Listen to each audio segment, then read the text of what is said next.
All right, we're back talking about Penguins right now. They're in the middle of a 5-game road trip out west. Great comeback the other night. They fell behind Anaheim 3-zip, won 7-4.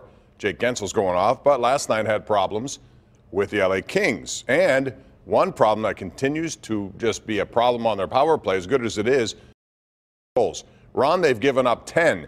Mike Sullivan was not happy. What does he do to change that dynamic? Well, I know he talked about this at length, that it's a tough situation because he has such great skilled players who are very creative, and he doesn't want to stifle that creativity at all, but he's trying to preach some sort of defensive conscience while he's at it. I mean, I guess he keeps preaching, keeps working at it. It's very distressing. They've given up one in each of the last 2 games, as you said, 10 now. There is no excuse for this many of them. But again, the power play can be so dynamic, you don't want to take your foot off the gas there. It's a tough call for him. Yeah, it is, and I agree with you 100%, Ron. It's responsibility with the puck and making sure that you're doing the right things.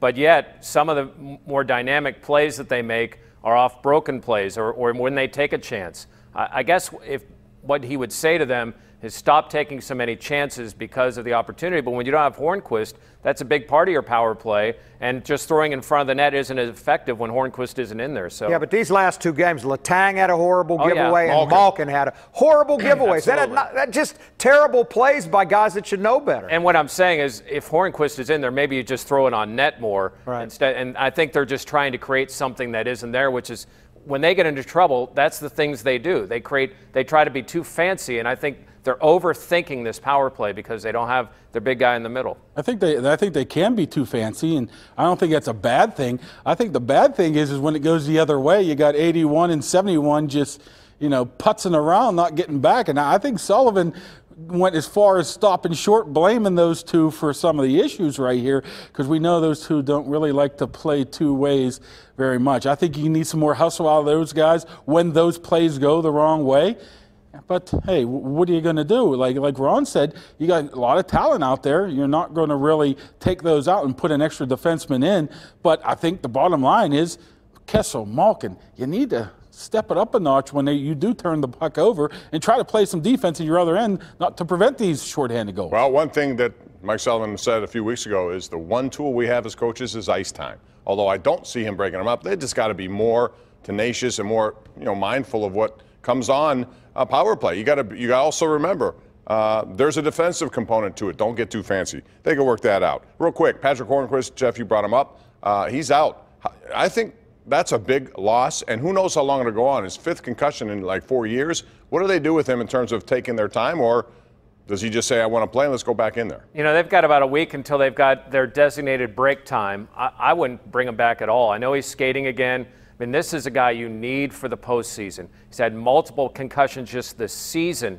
I'm resting this guy. You need to find ways to get other guys in front of the net, find ways to score. Patrick Hornqvist is a big part. You don't want to throw away games, but, man, I'm being cautious with a guy that you need to have in April. Well, I think it's gone from a very troubling situation to a really dire situation. He can't keep taking these concussions. I talked to him last year after he came back the first time, had a goal right in front of the net, and I said to him, do you worry about long-term consequences? He looked at me like I was from another planet. He said, this is how I make my living and feed my family. I have to play this way. No, I'm not concerned. Well, now there's been a couple more.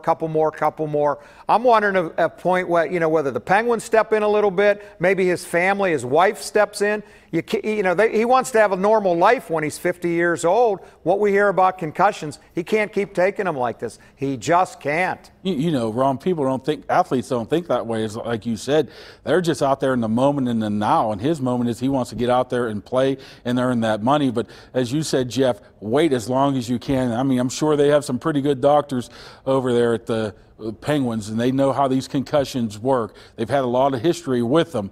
I think they won't let him come back until he's ready. But even when he's ready, I would be very, very cautious after that. I want to see him in April and in May. I don't really care about seeing him in January, February right now. But you know what? He doesn't change his game. That's how he plays. When he gets back there, whenever that is, he'll be right in front of the net, taking it like he always does. When we come back, we'll talk about the Final Four. Kansas City hosts New England, and then you have the Rams at the Saints. That's next right here on the #1 Cochran Sports Showdown.